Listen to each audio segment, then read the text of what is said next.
Friends welcome back to our channel Debashree daily blog. तो आज के देखते पाচ্ছ এই যে সকাল সকাল ঘুম থেকে উঠে একেবারে ভিডিও করার সময় ছিল না, তো সাজুগুজু করে নিয়েছি। আর ওদিকে সোনু নেমে গেছে ওর বাবার সঙ্গে, আর আমিও রেডি হয়ে নিয়েছি। তো কেমন লাগছে দেখতে অবশ্যই কিন্তু কমেন্ট বক্সে কমেন্ট করে জানাবেন।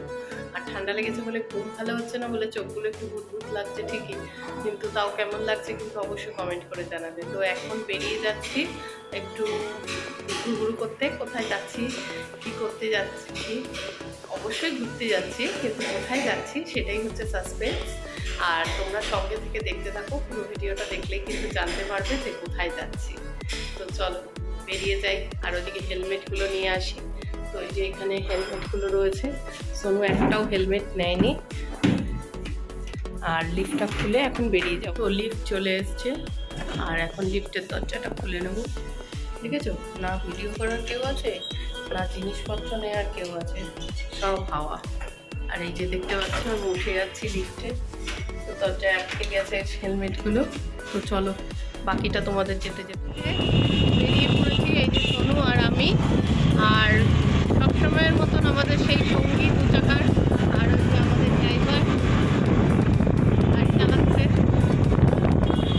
আর এরকম হচ্ছে গিয়ে সবসময় ঘুরতে যাওয়ার, বাঙালিদের কোথাও বেরিয়ে পড়ার আগেই সকালবেলা যা হয়, ডিম সেদ্ধ, আলু সেদ্ধ, ভাত খানিকটা খেয়ে দিয়েই বেরোনো হয়েছে। তাহলে রাস্তায় কোথায় কী দাঁড়াবো, কোথায় কী খাবো, সে খাওয়া দাওয়া তো চলবেই, বাঙালি মাত্রই খাওয়া দাওয়া, আর খাওয়া দাওয়া তো চলবেই। তো তার সঙ্গে কিছুটা পেট পুজো না করে বেরোলে কিন্তু শান্তি হয় না। তাই জন্য ওই চিরাচরিত রীতি অনুযায়ী ডিম সেদ্ধ, আলু সেদ্ধ সমস্ত কিছু দিয়ে ভাত খেয়ে আমরা বেরিয়ে পড়েছি। আর এখন চলছি,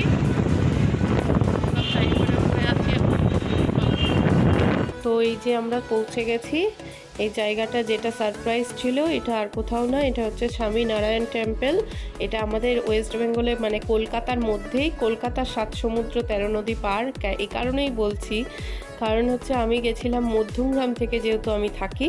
তো মধ্যমগ্রাম থেকে পৈলান, মানে জোকা ছাড়িয়ে পৈলানের ওখানে কিন্তু, মানে ডায়মন্ড হারবার রোডের একেবারে ওপরেই, একদম খুব সুন্দর করে, যেদিক থেকে বারাসাত থেকে হোক, দমদম থেকে হোক, যেদিক থেকেই যাও না কেন, মেট্রোতে উঠে কিন্তু পুরো জোকা নামলে ওখান থেকে অটোতে করে বা শিয়ালদা থেকেও এক বাসে কিন্তু, ডায়মন্ড হারবার রুটের বাসে কিন্তু তোমরা এই স্বামীনারায়ণ টেম্পলে পৌঁছে যেতে পারো। আর এই মন্দিরটা না এত সুন্দর, মানে কি বলবো, হঠাৎ করে দেখলে মনে করবে ওয়েস্ট বেঙ্গলে কোনো একটা বাইরে কোনো একটা জায়গায় চলে এসেছো। মানে এটা অনেকটা রাজস্থানের দিলবাড়া টেম্পল এরকম রয়েছে, রাজস্থানের দিকের এরকম অনেক, রাজস্থান, গুজরাটের এরকম অনেক রকম এইরকমই, মানে এই একই রকম দেখতে কি আদলের আর কি মন্দির রয়েছে, যেগুলো অসাধারণ সুন্দর। তো এই মন্দিরটাও কিন্তু খুব অসাধারণ সুন্দর। আর এই দেখো গেট দিয়ে আমরা পুরো ঢুকে গেছি। আর ঢুকে গিয়ে এখানে ওয়েট করছি, আর দাদা ওদিকে চলে গেছে বাইক রাখতে। তো বাইকটা রেখে আসলে একসঙ্গে ঢুকে যাব সবাই মিলে। আর দেখতে পাচ্ছ বছরের শেষ দিন বলে কথা, বাড়িতে কিন্তু আর কোনো লোক মনে হয় বাড়িতে নেই।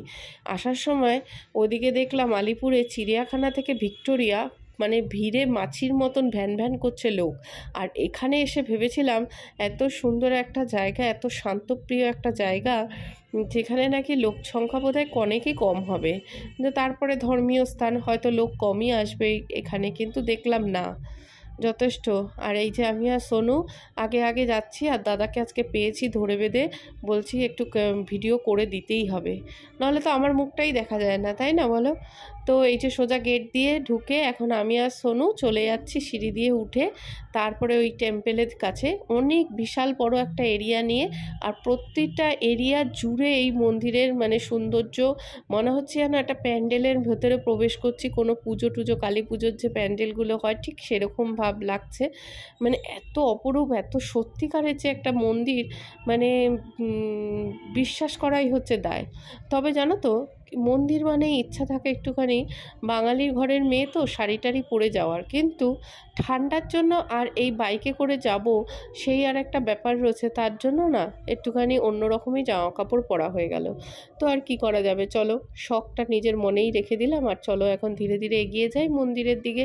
তো দেখা যাক, যেতে যেতে না মন্দিরের কাছে আমি ভাবছি কিছুটা বেশ লাইন রয়েছে আর ভিড়ও রয়েছে, তাই আমি সোনুকে বললাম, সোনু এই আর দাদাকেও বলে নিলাম যে এখানে আমরা একটু ওয়েট করি, দাঁড়াই, একটু ছবি টবি তুলি, চারিপাশের সৌন্দর্যটা অনুভব করি, আর তারপরে একটু ভিড় কমলে এগিয়ে যাব। ও বাবা, ওদিকে দেখছি ভিড় কমার নামই নেই, আরও লোক গেট দিয়ে শুধু ঢুকে যাচ্ছে আর ঢুকে যাচ্ছে, মানে ভিড় বেড়ে যাচ্ছে আর বেড়ে যাচ্ছে। তা আমি বললাম থাক, আর আজকের দিনটা যা দিন, 31st বলে কথা, ওয়েট করে লাভ নেই, চলো ভেতরে ঢুকেই যাই। তো ধীরে ধীরে এগোচ্ছি, আর এই যে দেখতে পাচ্ছ হরিণ, ময়ূর, এগুলো কিন্তু সবই স্ট্যাচু, কোনোটাই অরিজিনাল নয়। তবে কারুকার্যগুলো এবং কাজগুলো এতটা সুন্দর যে দেখে মনে হচ্ছে যেন অরিজিনাল। আর এদিকে লোকের ভিড় দেখো, সবাই মিলে গুটি গুটি পায়ে এগিয়ে যাচ্ছি। প্রথমে এখান থেকে প্রসাদ নেওয়ারও ব্যবস্থা রয়েছে, জুতো রাখার ব্যবস্থা রয়েছে।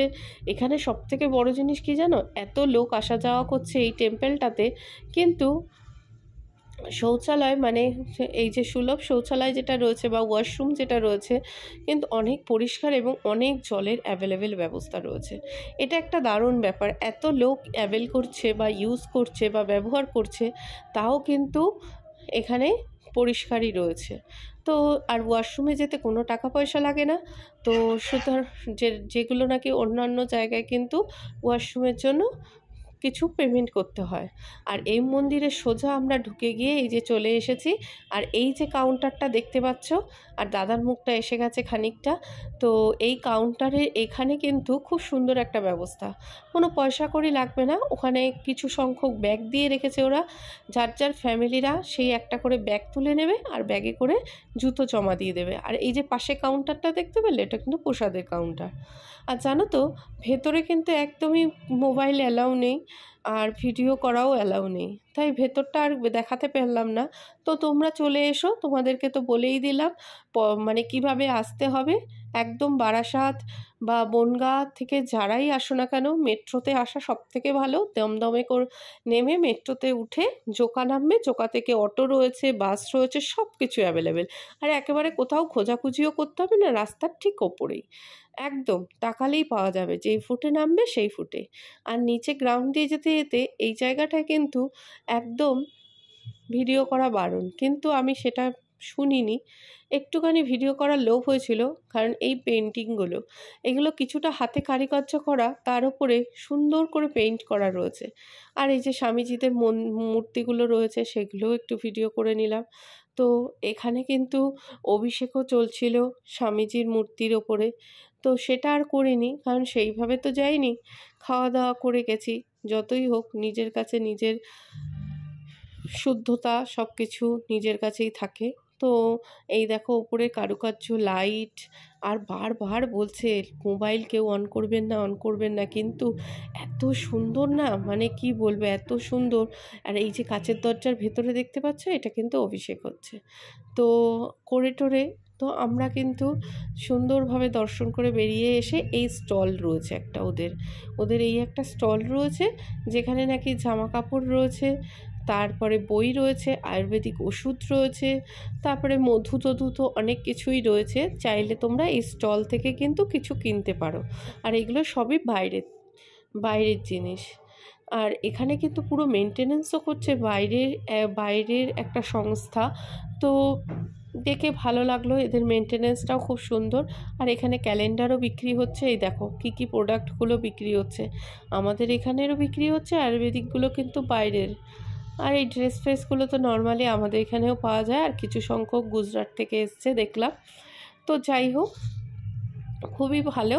তো ওখান থেকে বেরিয়ে এবার মনে হচ্ছে কিছু খাই, কারণ মধ্যমগ্রাম থেকে যেতে আমাদের প্রায় 2-2.5 ঘন্টা বাইকে সময় লেগেছে। তো অবভিয়াসলি খিদে তো পাবেই। তো গিয়ে দেখলাম, সত্যিই মনে হলো তখন কলকাতার বাইরে, মানে ওয়েস্ট বেঙ্গলের বাইরে মনে হয় চলে এসেছি দামগুলো দেখে। এই যে এক কাপ কফি নিয়ে নিয়েছি, কফিটা রিজনেবল প্রাইস ছিল, 20 টাকা করে, কিন্তু এই যে চাউমিন, ভেজ চাউমিন, এটা চাউমিন কম, মানে মাখা চাউমিন বেশি হয়ে গেছিলো। তো এখানে দামের লিস্টটা দিয়ে দিয়েছি, দেখলে তোমাদের মাথা খারাপ হয়ে যাবে। তো চাউমিনটা ছিল হচ্ছে 55 টাকা, আর দুটো সামোসা 30 টাকা। মানে ব্যাপক, মানে এত কস্টলি, আমি তো অবাক হয়ে গেলাম। তারপরে খাওয়া দাওয়া করে বাইরে কিছুক্ষণ বসেছিলাম, তারপর রাতের দৃশ্যটা তোমাদেরকে দেখাবো বলে। আর রাতে দেখো মন্দিরটা কত সুন্দর লাগছে। আর এখানে দেখো আমি আর সোনু পুরো প্যাকড হয়ে গেছি। কেন বলো তো? ওই যে ডায়মন্ড হারবার রোড দিয়ে, এয়ারপোর্ট দিয়ে, সব জায়গা দিয়ে, ফাঁকা রাস্তা দিয়ে বাইকে করে আসবো। আর এমনিতেই তো জানো আমার ঠান্ডা লেগেছে, আর আজকের দিনটা বেরোনো পুরো সোনুর জন্য। সোনুকেও ফুল প্যাক করে নিয়েছে, আমিও প্যাক হয়ে গেছি, আর চলে আসছি। আর দেখো কলকাতার রাস্তা তো কি সুন্দর, 25শে ডিসেম্বর থেকেই সেজেগুজে রয়েছে খুব সুন্দর করে তারা। আর দুপাশে এত সুন্দর, আজকে 31st নাইট, কালকে নিউ ইয়ার, সব মিলিয়ে কিন্তু খুব সুন্দর করে সাজগোজ করে রয়েছে কলকাতার পুরো রাস্তাটা। তো বন্ধুরা, তোমরাও নিশ্চয়ই 31স্টে বেরিয়ে গেছো আনন্দ করতে। তোমরা আনন্দ করো, সাথে আমার ভিডিওটাও দেখো। আর ভিডিওটা দেখবে কিন্তু পুরো ভিডিওটা দেখবে, কেউ কিন্তু স্কিপ করে দেখবে না।